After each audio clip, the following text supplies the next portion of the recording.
ang mga kwento ng pag-ibig, kwento ng buhay at kwento ng pag-asa dito sa Barangay Love Stories. Love Stories.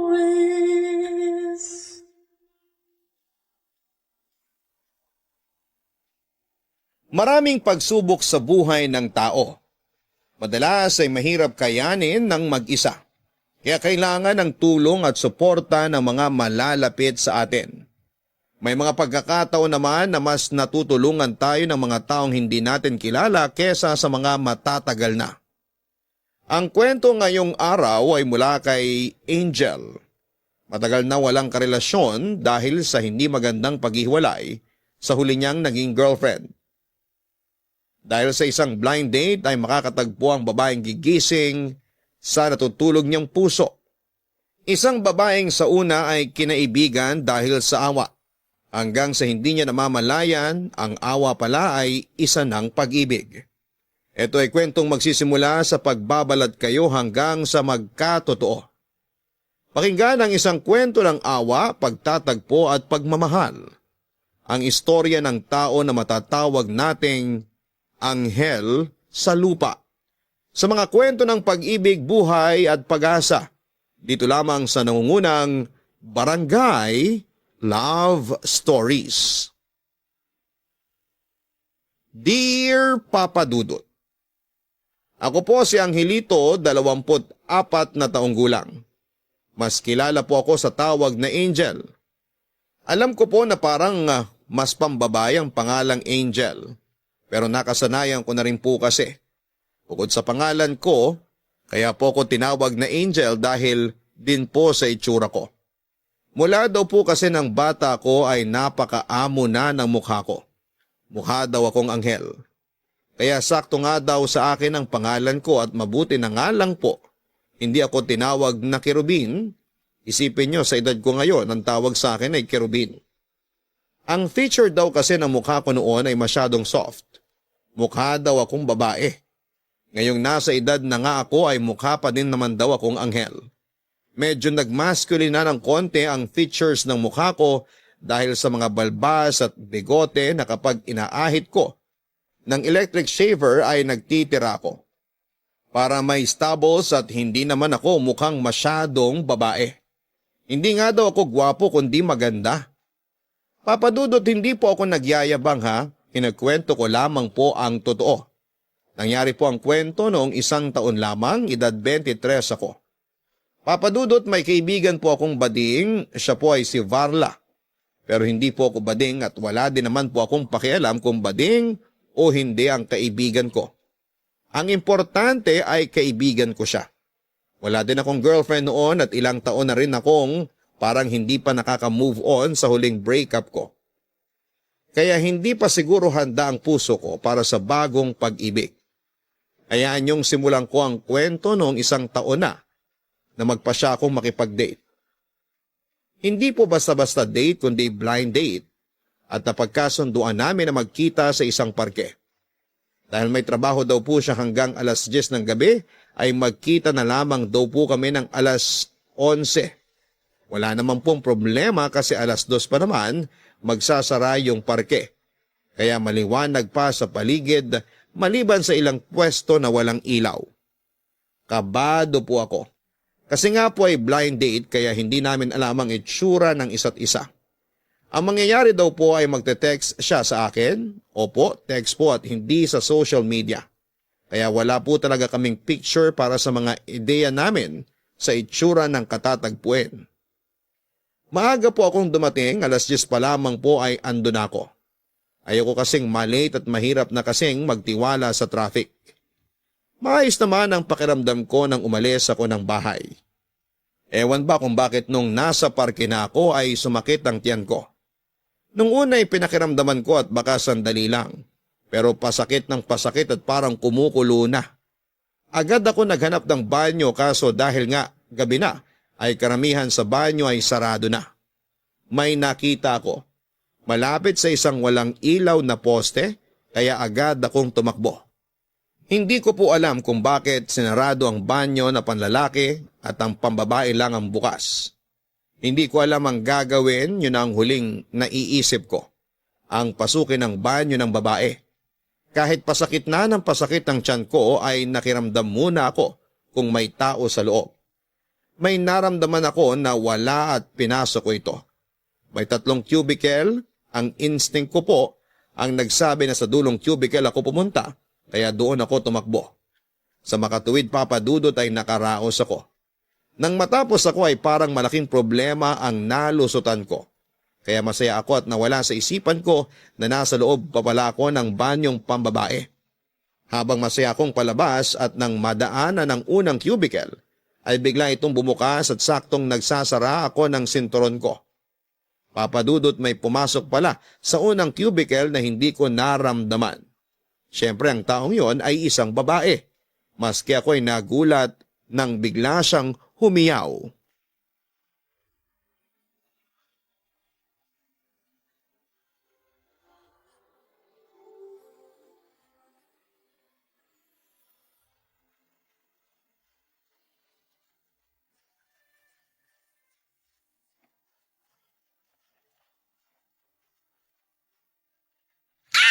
Hoy, kaloka ka, te! Natutulog na yung mga pusa! Bakit ka nandito? Ha? Eh, magtatanim ako ng gulay. Kaloka ka. Eh di nag-CR. Banyo ng babae to! Mismo. Anong mismo? Lalaki ka! Excuse me, babae ako. Anong ibig mong sabihin? Pareho lang tayo. Ay nako, te ha, mali ang ginagawa mo. Dinidiscriminate mo ako. Bading ka? Ay, bakit? Ikaw din? Bruha ka? Talbog sa'yo. Apir! What? Ang luma ah. Apir talaga naisip mo, te? O ano bang tama? A kiss dapat. Che, hindi pa nga kita kilala eh. My name is Angel, pero wala akong pakpak. Ang meron ako ay intelligence. Kaloka ka, anong ginawa mo dyan sa loob? Ay, wapakels, te. Ikaw nga, di ko tinanong eh. Umihi ako, ikaw. Naloka ako sa tanong mo, di umihi rin. Nakaupo? Hindi, nakahiga. Nakakatawa ka. Alam mo, gusto kita. Ay, gusto agad? Bruha, ibig kong sabihin maging friend. Bakit? Wala kang friend? Lo? Uy, sorry. May nasabi ba ako masama? Ha? Okay ka lang? Ha? Oo. Di nga, may nasabi ba ako masama? Wala naman. Chusera ka, te. Kitang nagbago yung itsura mo eh. Nagbago? Paanong nagbago? Ayan oh. Tinubuan ka ng pangil at parang maghihiwalay ang katawan mo. Ano? Funny ka pala. Funny walain. Alam mo, nakakainis ka pala. Eto naman, of course, biro lang yun. Ano ba kasi nangyari sa'yo? Eh kasi medyo tama ang sinabi mo. Iilan o halos wala na akong kaibigan. Naku, teka, sandali, pag-usapan natin yan. Pero bago yon, ano muna name song mo? Name song? Ah, name! Pangalan ko. Okay. Ako si Bituin, pero Star ang tawag sa akin. Taray ng star ha? O siya, edi star ka? Ayan, magkakilala na tayo ng formal kaya close na tayo.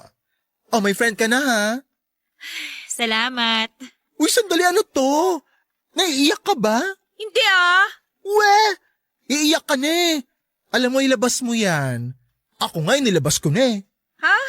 Ang galin.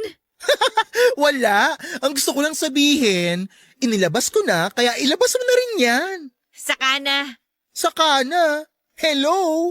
Baka hindi na tayo uli magkita. Bakit naman? Multo ka ba? Eh, paano ko? Hoy, wag mo nga akong tinatakot ha. Jumping to conclusions ka, te. Asumera ka ba? Ang sasabihin ko, paano kung hindi ako multo, matatakot ka rin ba? Yon. Mukha ka namang mabait. Talaga? Paano mo na-say? Sa itsura mo. Parang ang bait-bait ng itsura mo. Looks can be deceiving, te. May iba dyan maganda ang mukis, pero pagkapangit-pangit ng ugali. Alam mo, may punto ka. Ay, naku, sandali. Baka hinahanap na ako ng boyfriend ko. Sige ha, bye. Mwah. Ay, ano yun? Ninakawan mo ako ng halik? Nakaw agad? Hindi ba pwedeng hiniram lang? Naku, diyan ka na nga. Kailangan ko na umalis. Bye ulit! Papadudot nakalusot ang palusot ko na bading ako. Yun na kasi ang pinakamabilis na naisip ko para huwag lamang akong maiskandalo. Kung sasabihin ko na emergency kaya ako napasok sa CR na yon, ay mahaba pang usapan. Pero kabang-kaba po ako dahil malaking iskandalo kung sakaling nagsisigaw ang babaeng yon. Kasi pwedeng isipin na may balak talaga akong masama sa kung sino mang babaeng papasok doon. Mabuti na lamang at best friend ko ay bading. Kaya siyang naging batayan ko sa pag-arte kong bading. Ang babae nga po pala ay si Star, 21 years old lang po siya. Maganda siya kasi may kabaduyang magdamit. Hindi ko naman sa pinipintasan siya pero baduy po talaga siya. Anyway, umalis po si Star na parang wala lang. Sa totoo lang ay parang masaya pa nga siya sa pag-alis niya. Ako naman si kabado at biglang natakot nang maalalang nasa loob pa din pala ako ng banyo ng babae. Napatakbo ako palabas at sa labas na ako humingal na parang 5 metro ang tinakbo ko. Papadudot natatakot ako na baka makita uli ako ni Star. Pero hindi naman po ako pwedeng umalis kasi nga po ay may kausap ako na kailangan kong i-meet. Pero alas 11 na ay wala pa din siyang mensahe sa akin. Kung nasaan na ba siya? Kung nando na ba siya sa parke? Kaya sabi ko ay magpapalipas na muna ako at mag-iikot. Pero hindi ko alam kung saang direksyon pumunta si Star para maiwasan ko. Nagbaka sakali na lamang ako sa papuntang kanan. Napakaswerte ko po ata ng gabing yon kasi kung saan ako napunta ay makakasalubong ko pa si Star.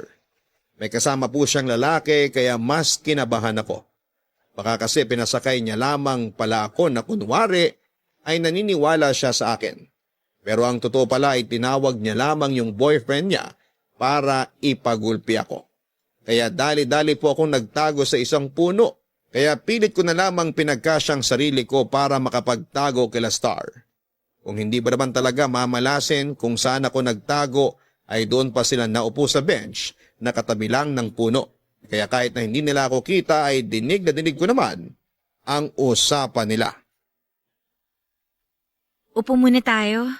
Upo, ang tagal mo sa banyo, hindi pa ba sapat yung tagal ng pag-upo mo doon? Mahal naman. Siya, maupo na para makauwi na tayo maya-maya. Salamat, mahal ha. Saan naman? Sa pagpasyal sa akin dito. Oo naman. Dito lang naman kita pwedeng ipasyal at dapat ganito na kagabi. Hindi kita maintindihan. Hindi kita pwedeng ipasyal ng umaga at maraming tao. Bakit naman? Tignan mo nga yung itsura mo. Ha? Bakit? Anong bakit? Hindi mo ba nakikita sa salamin ng sarili mo? O wala kayong salamin? Mahal naman. Seryoso ako. Ano bang mali? Lahat. Ha? Takang-taka ka? Kasi hindi kita maintindihan eh. Ewan ko sa'yo. Kaya hindi mo maayos ang sarili mo kasi hindi mo naiintindihan. Alam mo, naguguluhan ako. Naku, sinabi ko na sa'yo yan nung namasyal tayo dito nung 1 buwan. Ulitin ko na naman. Nag-ayos naman ako ah. Nag-ayos? Nag-ayos ka na yan? Walang pinagkaiba sa itsura mo sa bahay nyo. Ano bang sinasabi mo? Para ako nakapambahay? Try mo sagutin yung tanong mo. Mahal naman. Anong mahal naman? Medyo masakit na yung biro mo eh. Una, hindi biro yon. Pangalawa, masakit talaga pag totoo. Mahal, nagpipilit naman ako na mag-ayos. Sabihin na natin nag-ayos ka. Pero Star naman, anong dekada ba yung forma mo? Maayos naman ah. Ano yung nasa ulo mo? Headband. Malaking headband na may malaking bulaklak at may mga paru-paro pa. Ano ka, flower base? Mahal naman eh. Yan damit mo. O bakit? Ano ba yan? Blusa o duster? Hindi naman ganito ang tela ng duster. Oo, pero ganyan ang print. Sobra ka naman. Yan palda mo. Saan ukay-ukay mo ba nabili? Parang lumang uniforme ng mga sales lady ng isang mall. Pinatahi ko kaya to. Ilong-ilong siguro ng tahi niyan. Tapos yung sapatos mo. Ano ba yan? Kung fu shoes na may takong? Tapos kulay mustard? Wala man lang binagay ang kulay sa suot mo. Mas komportable kasi ako dito pag naglalakad. Pero hindi nakakakomportable sa kasama mo. Ikaw naman ang kasama ko eh. Yun na nga! Ayaw mo ba ng suot ko? Ha? Sa dami ng sinabi ko. Teka, i-edit ko ha. Sa dami ng pangit na sinabi ko, itatanong mo sa akin kung ayaw ko ba ang suot mo? Ang importante naman magkasama tayo, di ba? Mas importante sa akin ang kahihiyan ko. Ano naman ang nakakahiya? Sadista ka ba? Parang gustong-gusto mo yung nasasaktan ka eh. Salita lang naman yun. Aabot pa ba tayo sa pisikal? O bakit mo naman gagawin yun? Dahil sa inis. Kasi ang hirap mong umintindi. Ang hirap mong kausap. Mahal, baka naman pwedeng i-enjoy na lang natin ng gabi. Paano? Ay, sa susunod pag hindi pa din maayos ang suot mo kahit gabi pa, huwag na tayong lumabas.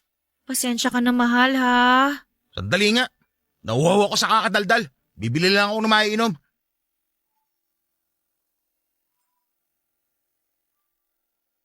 Papa Dudut, sobra ang mga narinig ko. Masyadong dinikdik si Star ng panlalait. Ang nakakabahala ay boyfriend niya ang lalaking yon. Awang-awa ko kay Star.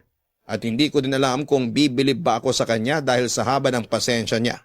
Kasi hindi man lang siya naggalit kahit katiting.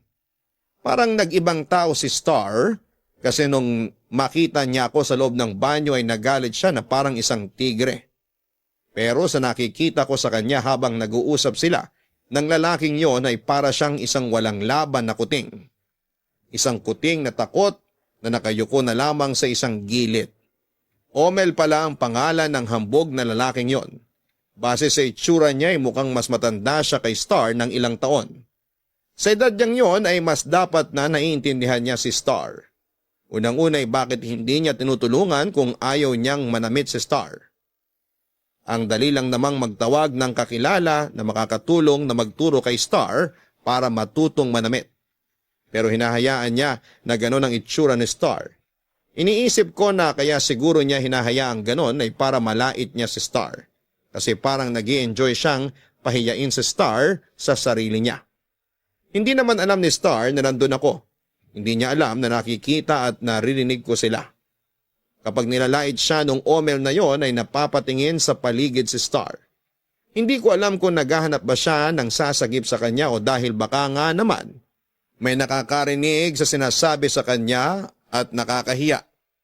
Pero sigurado naman na kung sinong matino ang makakadinig sa panlalait kay Star ay pareho ko ang mararamdaman. Ang maawa kay Star at ang magalit doon sa Omel na yon. Papadudot kahit naaawa ko kay Star ay ayoko madamay sa nangyayari sa kanila. Isa pa po ay may takot pa din ako na malaman ni Star na hindi talaga ako bading, kawawa naman siya. May problema na bibigyan ko pa ng bago. Pero nung palis na ako ay nakita kong tahimik pero lumuluha si Star, Papadudot. Parang dinukot yung puso ko at dinurog dahil sa awa ko nang makita ko ang itsura ni Star. Habang naaawa ako kay Star ay lalo namang tumaas ang gigil ko sa lalaking yon. Ang tagal kong nanigas sa kinakatayuan ko dahil sa magkahalong awa at galit. Hanggang sa mahimasmasan ako at dinesisyon lapitan na si Star para kausapin kahit sandali. Makatulong man lang sana ako na mabawasan yung nararamdaman niyang sakit. Pero bago ko siya nilapitan ay inisip ko kung lalapit ba ako sa kanya bilang ako o ang alter ego ko. Ayokong madagdagan ng sama ng loob ni Star, kaya minabuti kong magbading-badingan muli, Papadudot. Star! Uy, Angel! Eto Oh, ano to? panyo. Ibig kong sabihin bakit mo inabot sa akin? Huwag ka na magmaang-maangan. Ano bang sinasabi mo? Star naman, sige na. Punasan mo na yung luha mo. Ah, ito ba? Pasensya na, napuwing lang. Sakit nga na mata ko eh. Napuwing ka? Oo. Gano'n kalaki yung puwing? Malay ko. Kasing laki ba ng tao? Sira ka talaga. Ang luma kasi ng palusot mo eh. Huwag ka na magmaang-maangan. Ano bang sinasabi mo dyan? Nakita at nadinig ko lahat. Lahat? Oo, yung panlalait sa'yo nung hunghang na yun. Uy, wag kang ganyan. Boyfriend ko yun. Kita mo na? E di umamin ka rin. Wala naman ako sinasabi kung sino yung tinutukoy ko eh. Uy, nasaktan ka ba sa sinabi ko? Sorry, huwag ka na magalit. Bakit ka ganyan? Sorry, hindi ko sinasadya yung mga nasabi ko. Hindi yung mga sinabi mo. Anong tinutukoy mo? Yang pananalita mo, parang iba. Ha? Nakakaloka ka, te! Ayan kasi, pinipigilan mo yung pag-iyak mo. Nabingi ka tuloy. Hindi iba talaga yung pagsasalita mo kanina. Parang lalaki. Te, focus ha, focus. Alam mo, ikaw ang topic dito. Friend mo ako, di ba? Kaya huwag ka na magmaang-maangan sa akin. Isplok mo na yan. Teka nga, paano mo ba nakita yung nangyari kanina? Sinusundan mo ba ako? Te, kayo nga ang sumunod sa akin eh. Nauna ako dyan sa likod ng puno, bigla kayong umupo dito. Bakit ka nasa likod ng puno? Ha? Jumingil kasi ako. Di ba kagagaling mo lang sa CR kanina? May balisaw-saw kasi ako eh. Nakakaya ka naman dyan sa likod ng puno umiihi. Pwede ka naman bumalik dun sa CR. Ay, alam mo, wag mo nang problemahin yung pag-jingle ko. Hindi naman ikaw ang naihiang ko eh. O dali na, kwento na. Ay, wag na. Ano bang wag na? Sasabihin mo ba sa akin o susugurin ko yung bastos na jowa mo? Naku, wag. Wag mong gagawin yun. O di kwento na, dali. Ano ba kasing gusto mong malaman? Gusto kong malaman kung bakit pumapayag ka na bastos-bastusin ka ng bastos na yon. Uy, bibig mo naman. Baka parating na yun madinig ka. Kiber, di marinig niya. Bakit? Totoo naman ah. Pero huwag ka nang maingay. O siya. O ayan, hininaan ko na ang volume ko. Kanina nasa 10, ngayon 2 na lang to. Ang lakas pa din ah. Natural kasi ang projection ng boses ko. Teka nga, inuuto mo pa ako eh. Sagutin mo na yung tanong ko. Hindi ko alam kung paano ko sasagutin ng tanong mo. Paano hindi mo alam? Math equation ba yung tanong ko? Kaloka ka ha? Ganito na lang. Mahal ko si Omel. Mahal mo. Kaya ahayaan mong bastusin ka niya. Ikaw naman parang hindi ka pa nai-in love. Ganun naman talaga yun, di ba? Ay, may point ka ron. Kaya nga kalimutan na lang natin ang topic. Ay wait, hindi pwedeng ganun lang. Dapat turuan ng leksyon yung bastos na yon. Angel naman hayaan mo na, please. Friend, please. Ay, ona. Sige, ganito na lang. May salon ako tsaka dress shop. Gusto ko na magpunta ka ron at hayaan mo ako na i-makeover ka. Makeover? Huwag mo sabihin hindi mo alam kung ano yung makeover. Alam ko naman pero... Wala nang pero. Basta pumunta ka at akong bahala sa'yo. Libre lahat ng aayusin natin. Tapos ang usapan. Ay, eto na siya. Boylet? Huwag mo na itanong kung sino to. Basta ha, pumunta ka sa salon. Okay? Sige na nga. Anong address mo? Ha? Address? Nakalimutan ko. Nakalimutan? Sa'yo ba talaga yung salon o pinapasakay mo lang ako? Oo naman, akin yung salon. At hindi kita pinasasakay. Pinapupunta kita. Marami lang ako iniisip ngayon. O, ito ang sipi ko, oh. Oh, bakit binibigay mong sipi mo? Bruha ka? Hindi ko binibigay yan. Ilagay mo number mo. Ah, okay.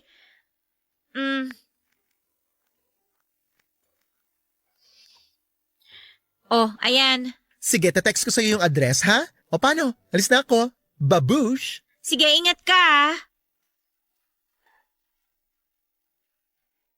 Papadudot, ewan kung anong pumasok sa isipan ko at sinabi kong imi-makeover ko si Star. Isa pa'y wala naman talaga akong salon at dress shop. Pero ang best friend kong si Varla ay meron. Kaya kakailanganin ko ang tulong niya. Unang-una ay ang malaman sa kanyang eksaktong address ng salon para ma-text ko kay Star. Pero bago ko pa ituloy ang kwento ay sasabihin ko din po na niloko lang po pala ako ng ka-blind date ko. Parang pinaglaruan lamang ako. Nung sinabi niyang nandun na siya sa park ay hinanap ko siya doon sa lugar na sinasabi niya. Nung nandun na ako ay wala naman siya kaya nag-message uli ako kung nasaan na siya. Bigla ba namang sinabing umalis siya dahil may emergency. Kahit nakakabwisit ay hindi na lamang ako nagalit. Mas namamayani kasi yung stress ko kung paano ang gagawin ko sa pangako ko kay Star. Agad kong kinausap si Varla at sinabi ang problema ko. Dahil mahal ako ng kaibigan ko ay hindi ito nagdamot at ipahiram sa akin ang salon niya. Sabi ko kung pwedeng walang ibang tao para hindi ako mahirapan na baka mahuli ni Star na hindi pala ako bading. Miyerkules ang day off ng lahat. Sarado ang salon sa araw na yon. Kaya araw ng Miyerkules ko pinapunta si Star.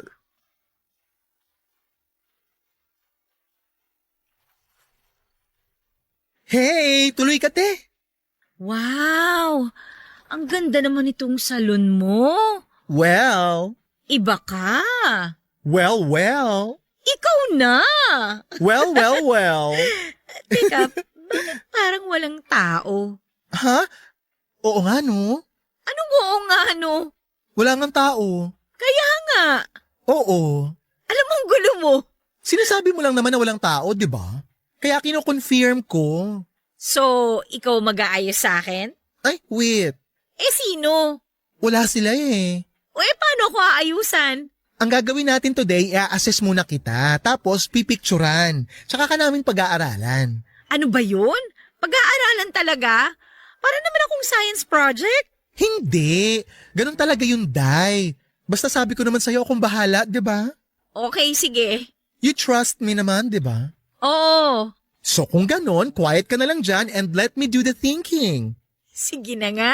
Actually, may mga katalog dito. Pwede na tayong mamili ng mga bagay na buhok sa'yo. Sige, pili tayo. Ay, on second thought, ako na lang pala ang pipili. Bakit?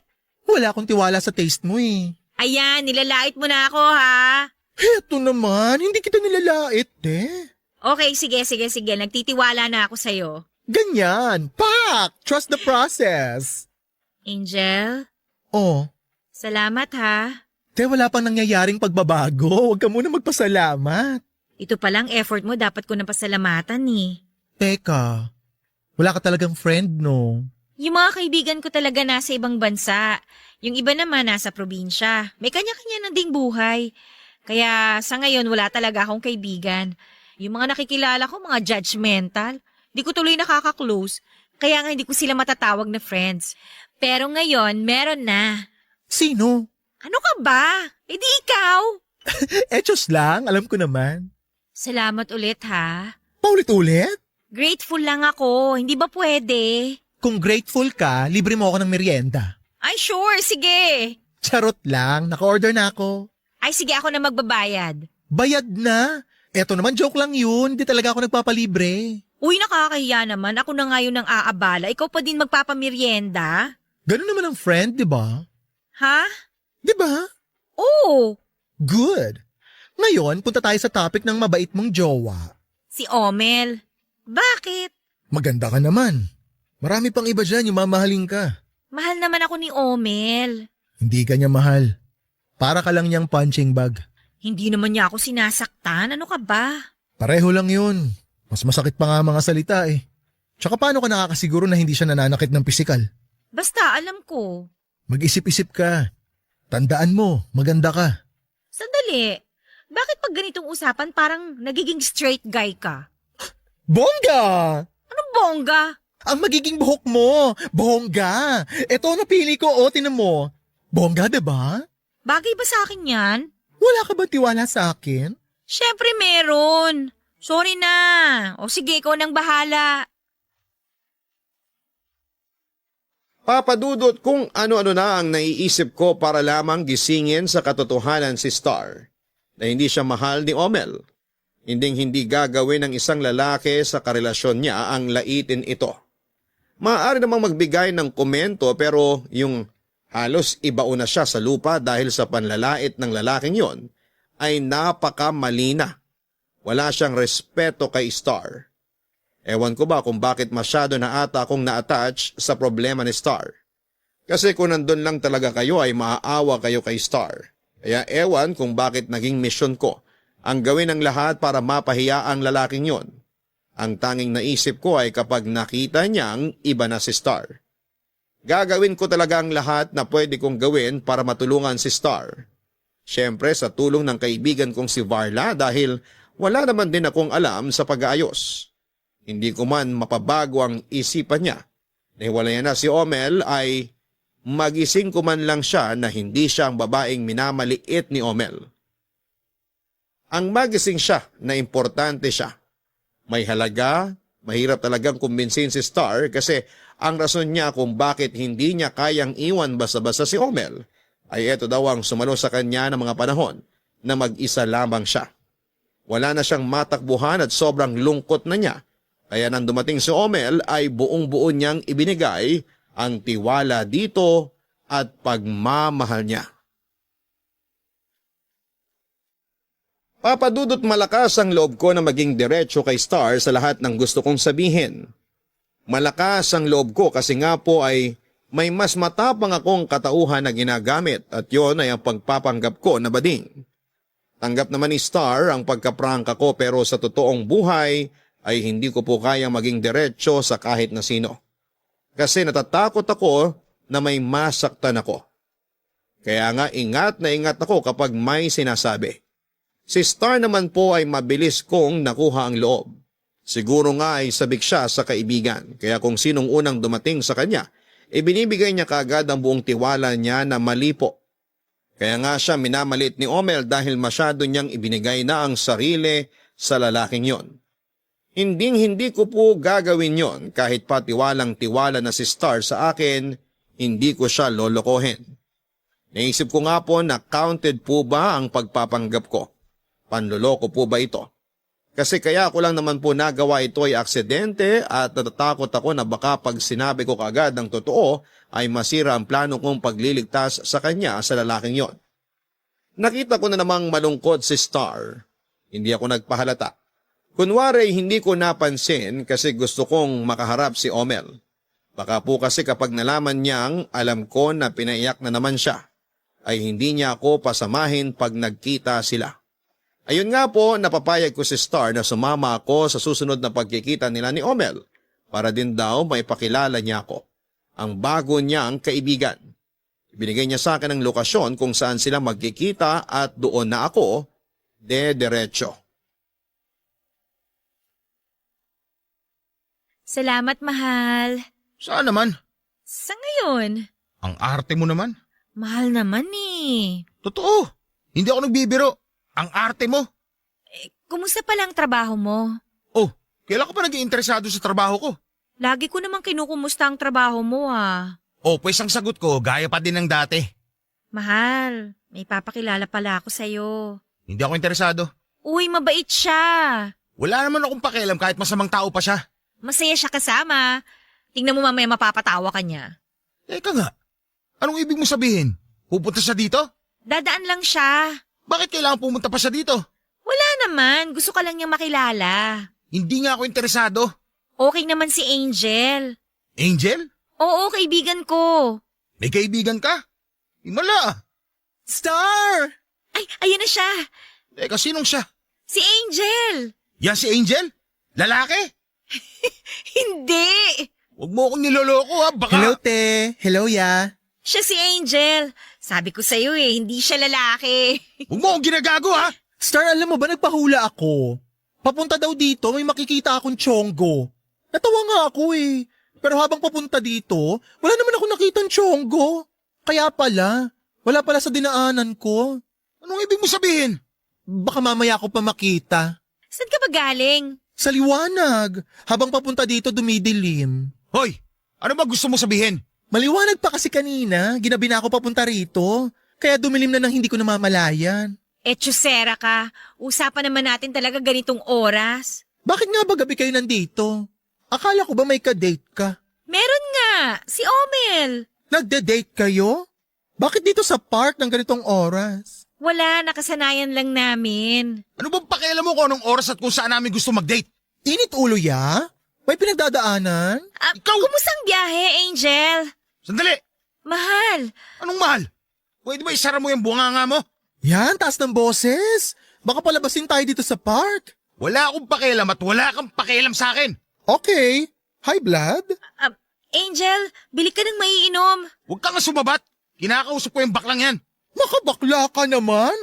Ikaw ba sinabihan kita ng... Nang ano? ng macho? Ilayo mo sa akin yung baklang yan ha?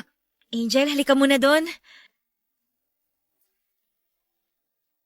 Papadudot parang bulkan na sasabog si Omel dahil sa galit sa akin. Sa loob ko naman ay tawa ako ng tawa kasi nabwisit ko siya. Tagumpay ako sa part na yon, nilayo ako ni Star kay Omel at pinakiusapan na umalis na lamang. Hindi naman galit sa akin si Star kasi tinanong pa niya ako kung kailan kami magkikita para sa makeover niya. Dahil doon ay lalo ako nagmadali na gawin na sa lalong madaling panahon ang pag-aayos kay Star. Masaya ako dahil sa nabwisit ko si Omel pero bigla akong nag-alala na baka si Star naman ang pag-initan niya. Ramdam siguro ni Star ang iniisip ko kaya siya na ang nagsabi na huwag mag-alala sa kanya. Sanay na raw siya at kaya niyang pakalmahin si Omel. Napamadali akong paalisin ni Star nang sumigaw si Omel. Tinatawag si Star dahil doon ay nagkunwari akong aalis na. Pero lihim akong bumalik at gaya ng dati ay nagtago ako para bantayan si Star at baka kung ano ang gawin sa kanya ni Omel. Wala talaga akong tiwala doon. Parang kulang na lamang kasi sa kanya ay sungay. Mula sa kinakalagyan ko bagamat medyo malayo sa kanila ay dinig ko pa rin ang usapan nila. Dahil medyo malakas din naman ang boses ni Omel.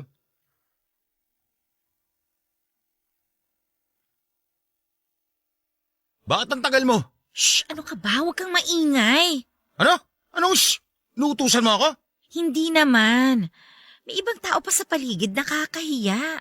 Nahihiya ka sa kanila? Pero sa akin hindi ka nahihiya? Bakit? Anong bakit? Binubuisit mo talaga ako, no? Alam mo, hindi kita maintindihan. Tanga ka ba talaga o walang utak? Sobra ka naman. Anong sobra? Tama lang sa'yo yan. Bakit mo ba ako ginaganyan? Ay, sumasagot ka na. Nagtatanong lang ako. Marunong ka na mamiloso po, ha? Sagot ang gusto ko at hindi isa na namang tanong. Ah, mayabang ka na talaga, ha? Sino ba nagturo sa'yo ng mga sagot mo na yan? Yung baklang yon? Sabi ko na walang maganda matuturo mga bakla eh. Hindi ako nagsasalita kapag ako ang minamaliit mo. Pero wag ka namang ganyan sa kaibigan ko. Hindi ka ganyan dati. Pero mula na makilala mo yung baklang yun, ganyan ka na. Ganun naman kasi mga bakla. Mahilig makipag-away, mahilig gumawa ng gulo. Saan ba nang galing yan? Walang ginagawa sa'yo yung tao. At saka porke bading palaaway na. Mali naman yata yung ganyang pag-iisip. Magaling ka na magdahilan, ha? Kahit mali, lalaban mo talaga, ha? Sinasabi ko lang naman ang totoo. Pwede ba wag na nating pag-usapan to? Wag na nating sirain tong gabi na to. Anong huwag sirain? Nung dumating yung baklang yun, wasak na ang gabing ito. Tama na. Wag na nating pag-usapan yan. Ngayon, dinidiktahan mo na ako anong dapat at hindi dapat pag-usapan? Omel naman. Uminahon ka nga. Umalis na si Angel, oh. Angel, demonyo yung baklang yun. Tama na please, Omel. Eh kung ikaw patahimikin ko dyan, Omel, ayoko nang makitang kasama mo yung baklang yun, ha? kaibigan ko siya. Naniniwala ka talaga na kaibigan mo siya? Ilan ka pa ba nagkaroon ng kaibigan? Hindi ba ako pwedeng magkaroon ng kaibigan? Hindi. Kung magkakaroon ka man ng kaibigan, ako ang pipili. Ano ba naman yan? Sige na. Ano? Oo. Anong oo? Kung anong gusto mo, sige na. Mabuting alam mo ang tama. Natapon? Uy, ano ba? Natapunan mo ako ng tubig.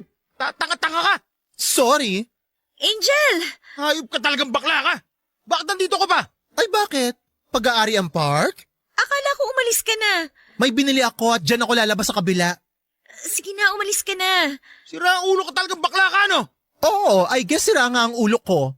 Mind you, hindi ako nag-iisa sa lugar na ito. Angel, sige na, umalis ka na. Okay. O bakit hindi ka pa umaalis? Nambubuisit ka talaga eh. Excuse me, hindi ako ang buwisit dito. Ano sabi mo? Buwisit din yung pinagbilhan ko ng tubig. Ang mahal eh. Oh, akala mo ikaw yung sinasabi kong buwisit, no? Normal ka talagang bakla ka. Wag! Ay, subukan mo lang idikit kahit daliri mo sa makinis kong kutis. Nakita mo na, Star? Yung mga baklang yan, palagawa ng gulo. Talaga ba? Kung palagawa ng gulo ang mga bakla, di bakla ka. Hayop ka talaga. Omel! Tama na! Angel, umalis ka na! Sige na! Mabuti pa nga. Ang pangit na nakikita ko rito eh. Babu!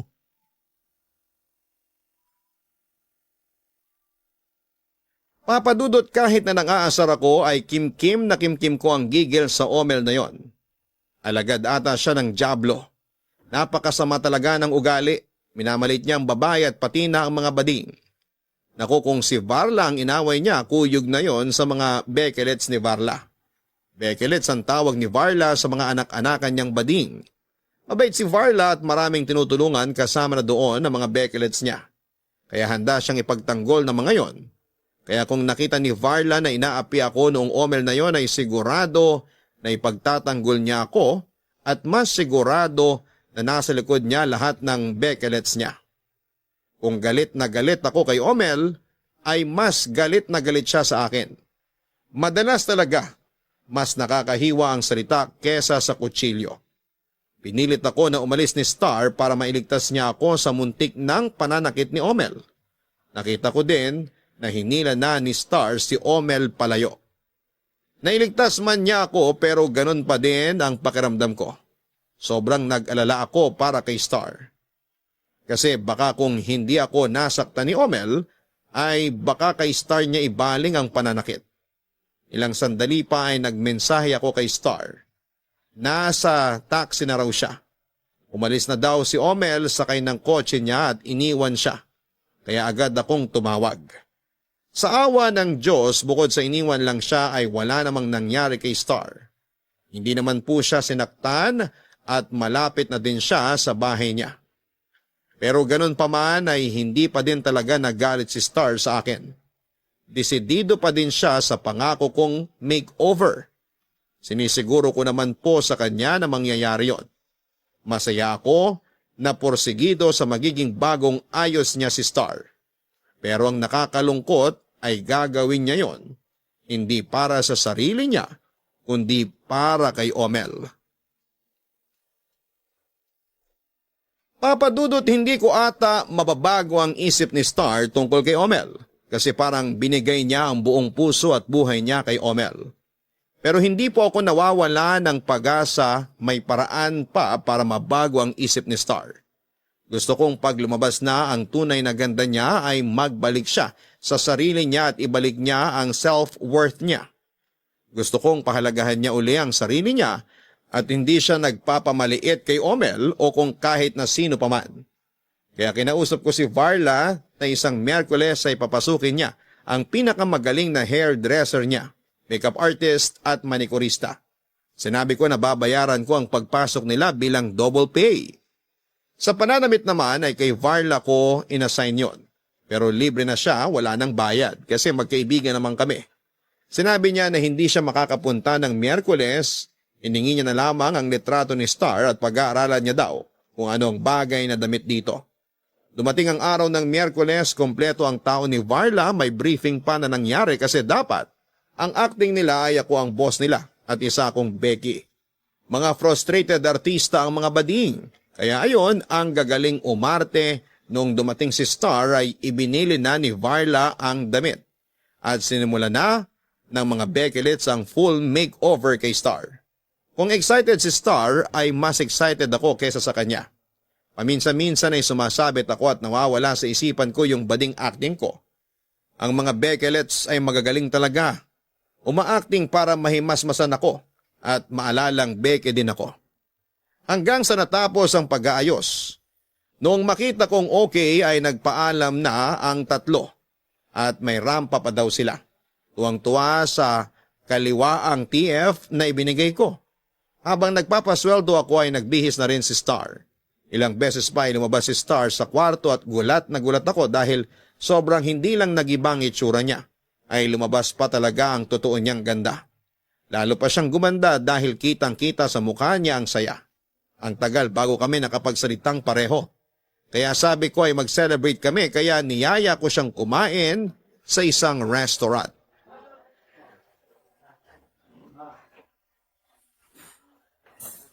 Masarap ang food ang nila dito. Lagi ako dito eh. Uy, salamat ha. Ano ba?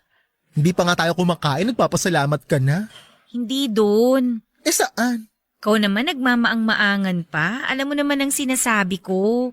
Deserve mo yan. Salamat. Magaganda yung mga suggestion na damit ni Varla, no? Sino si Varla? Ha? Siya yung stylist ko sa dress shop. Wala siya kanina. Oo, wala. May lakad kasi siya eh. Ay, teka. Kanina pa ako nagtatanong kung magkano yung service at saka yung 5 pares ng damit. Sabi ko nga hindi ako maniningil, diba? Pero parang nagbayad ka na. Kasi yung ngiti mo pa lang, sobra pa sa bayad yan. Wow, ang sweet naman. Parang boyfriend ang atake mo ah. Ha? Deserve mo naman kasi talaga, Day. Kung hindi ka lang bading, ang daming magkakakasyayo na babae. Well, pwede naman sila magkakasyayo kahit na bading ka. Ang ibig kong sabihin, kung hindi ka bading, baka ang dami mong girlfriend. Hoy, stick to one ako. Ha? Boyfriend. Stick to one boyfriend. Sana all. Ay bakit? May iba din si Omel? Naku, wala. Para sa iba yung sinasabi kong sana all. Stick to one din si Omel, no? Ikaw kasi. Maganda ka naman. Bakit siya pa? Tapos hinahayaan mo po siyang maliiting ka. O bakit napunta na naman sa akin? Seryoso. Star, gumising ka na. Hindi ka niya mahal. Kung mahal ka niya, hindi niya gagawin yung mga ginagawa niya sa'yo. Ganun lang talaga si Omel. Bakit ba ayaw mong magising sa katotohanan? Mahal ko si Omel. Sana lang mutual talaga. Kung makikita ko lang na mahal ka niya, tatahimik ako.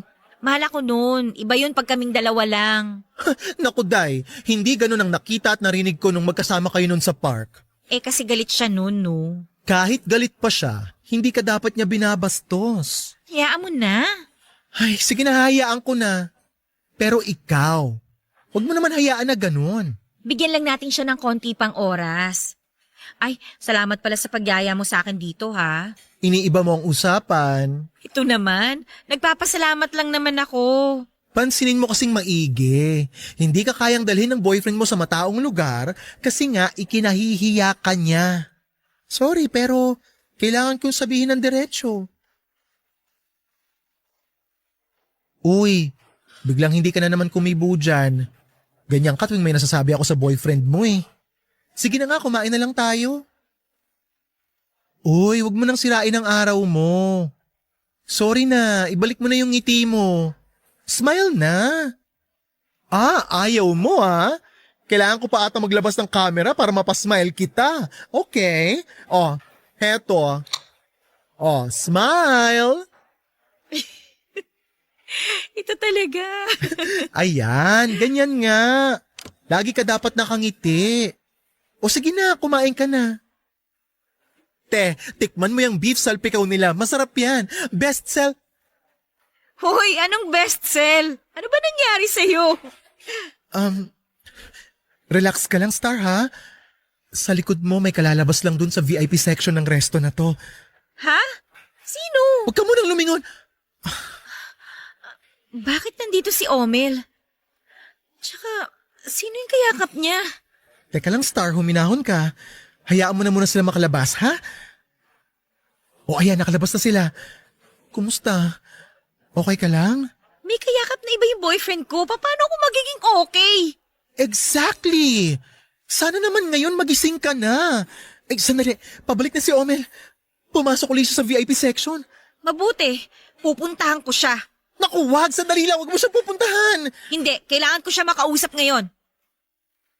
Star? Saan ka nagulat? Sa itsura ko o sa nakita kong may kasama ka? Yun ba? Wala yun, kaopisina ko lang yun. Okay.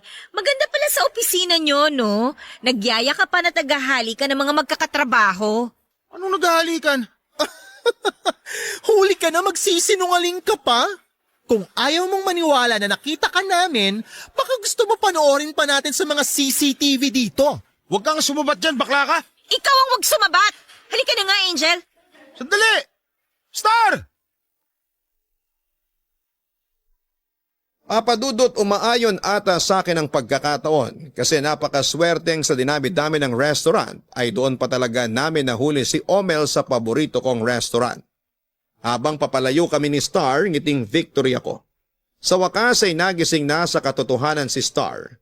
Sa wakas ay nakita na niya ang tunay na kulay ni Omel at yon ay ang kulay itim. Alam kong lungkot na lungkot at masama ang loob ni Star pero hindi ko mapigilang magsaya sa loob ko. Dadamayan ko pa siya pero ninanamnam ko lang po muna ang ngiti ng tagumpay. Nang ma-enjoy ko na ang saya ay kinausap ko na si Star, Papadudot. Habang umiiyak siya na nakasandal sa balikat ko ay hindi ko alam kung bakit iba ang nararamdaman ko. Papadudot, dediretsuhin ko na kayo. Nakumpirma ko kung bakit ganon ang nararamdaman ko dati pa. Mahal ko pala si Star. Masyado lang pong maraming nangyayari kaya hindi ko kagad nalaman ang totoong nararamdaman ko. Dahil doon ay nawala ang saya ko. Mas naramdaman ko ang sakit na dinadala niya. Lumipas ang ilang araw ay lalo ko siyang minamahal.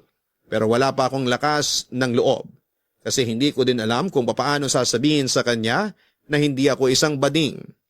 Mas mahirap yatang sabihin na biglang mahal ko na siya.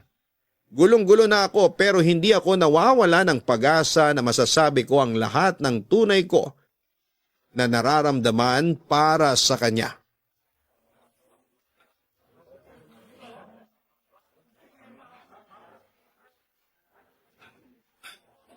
Ayan, te. Sa wakas, matitikman mo na yung beef salpikaw nila. Last time kasi hindi man lang natin nagalaw yung mga in-order natin eh. Ay, oo nga. Nabayaran ba natin yun? Oo, nabayaran yun. Nakakahiya nga kasi bigla tayong lumabas nang hindi pa nakakapagbayad. Pero tinawagan ko naman tong resto tapos idinaan ko yung bayad. Talaga ba? Oo, kasi nung pagkakasabi mo ng, halika na Angel, diretso labas ka eh. Nakakahiya para ako nag 1, 2, 3. Kilala naman ako dito kaya naiintindihan nila. Alam mo, ang babait nila kasi yung mga naiwan nating pagkain, binalot nila. Tapos binigay nila sa akin pagkatapos ko magbayad. Ang dami nun ah. Kaya nga, ang ginawa ko na lang bilang paghingi ng dispensa sa hindi natin pagbabayad agad, ang sabi ko, paghati-hatian na lang nila. Wow, ang bait naman. Mababait kasi sila kaya deserve nila yon. Pero maiba ako. May sasabihin ako pero bago yon, may gusto muna akong tanungin. Okay, ano yung tatanong mo? Yung totoo, bading ka ba? Ha? Oh, gulat na gulat ka na naman sa tanong. Mahirap bang sagutin yon? Yung totoo lang naman ang isasagot mo eh. Pasensya ka na. Kasi nung una natin pagkikita sa loob ng banyo ng babae kaya natakot ako na ipahuli mo ako sa pulis. Nagpanggap na lang ako para makalusot. Tapos nung makita ko nga yung ginagawa sa'yo ni Omel, pinangatawanan ko na yung pagpapanggap para tulungan kita. Sorry ah. Nung una iniisip ko, niloko mo din ako. Parang inuto. Yung mga sinasabi mo na disrespect na ginagawa sa akin ni Omel, parang naramdaman ko din na ginawa mo sa akin. Hindi Star, hindi ganun yun. Huwag kang mag-alala, hindi na ako galit. Inaamin ko, nung nagdududa na ako sa pagkatao mo, nasasabi ko sa sarili ko na kapag tama ang hinala ko, magagalit talaga ako sa'yo. Pero hindi eh. Hindi ko yata kayang magalit sa'yo. Salamat. Kumain na nga lang tayo. Okay, sige. Pero pwede ba na ako naman na magtanong? Sige lang. Tutal, nalaman mo na rin na hindi ako bakla. Bago kita tanungin, gusto ko munang sabihin sa'yo na totoo ang sasabihin kong to. Nung una, gusto lang talaga kitang tulungan pero nag-iba yung pakiramdam ko, Star. Sa maikling panahon na pagsasama natin, lumalim yung nararamdaman ko para sa'yo. Kaya, eto ang itatanong ko sana. Star, pwede ba na maging tayo? Ha? Okay lang kung hindi ka pa handa. Sorry, hindi ko sinasadya na ilagay ka sa sitwasyon na to. Alam ko naman na kailangan mo pa mag-move on sa hiwalayan nyo kaya, sorry. Angel, kasi... Kasi ano? Mahal! Bakit nandito kang siraulo ka? Tumahimik ka bakla! Wala kang pakialam sa amin! Pasalamat ka, hindi mainit ang ulo ko! Kung napadaan ka lang naman pala, makakaalis ka na. Sige na, umalis ka na. Bakit ako alis? May pupuntahan kami ng mahal ko! Star, bakit siya nandito? Pinapunta ko kasi siya. Bakit mo siya pinapunta? Bakit hindi? Pakialam mo ba? Sige na, nandito na ako. Iwan mo na kami. Omel, tumahimik ka muna. Epal kasi to eh. Mas epal ka. Pwede ba tumigil kayo? Huwag kayong mag-iskandalo dito, ha? Angel, yun sanang sasabihin ko kanina. Darating si Omel at may kailangan kaming puntahan. O ano ka ngayon? Pero Star, bakit? Anong bakit? Tumahimik ka nang gigigil na ako sa pagmumukha mo. Tapang ni bakla. Omel, tumahimik ka nga. Hindi siya bakla, okay? Ano? O ano, natatakot ka na? Anong natatakot? Gusto mo dito mismo, pabagsakin na kita eh. Omel, ano ba? Respetuhin mo naman ako. Tumpekin baklang to sisin mo. Pakailamero eh. Star, isipin mo muna yung desisyon mo. Sorry, Angel, pero kagabi ko pa inisip tong gagawin ko. Tara na nga. Lipat na tayo, nasisira araw ko dito. Star, sandali, taga lang naman. Tsaka na tayo mag-usap, Angel, ha? Alis na kami. Tara na.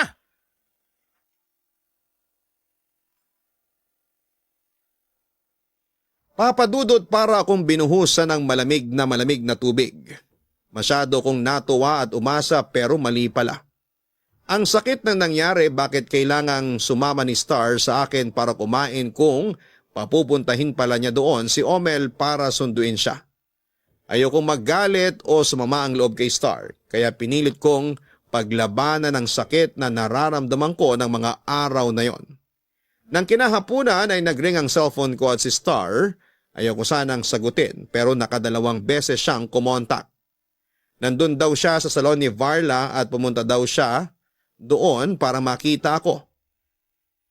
Aayaw na sana ako pero sumungkit ang kaibigan ko at sinabing huwag akong umarte at pumunta na doon sa salon. Pagdating ko doon ay alam kong masaya ang aabutan ko. Kasi laging ganon ang shop ni Varla, lahat ng tao ay masaya. Kaso nang makita ko si Star ay hindi ko alam kung paano akong ngingiti.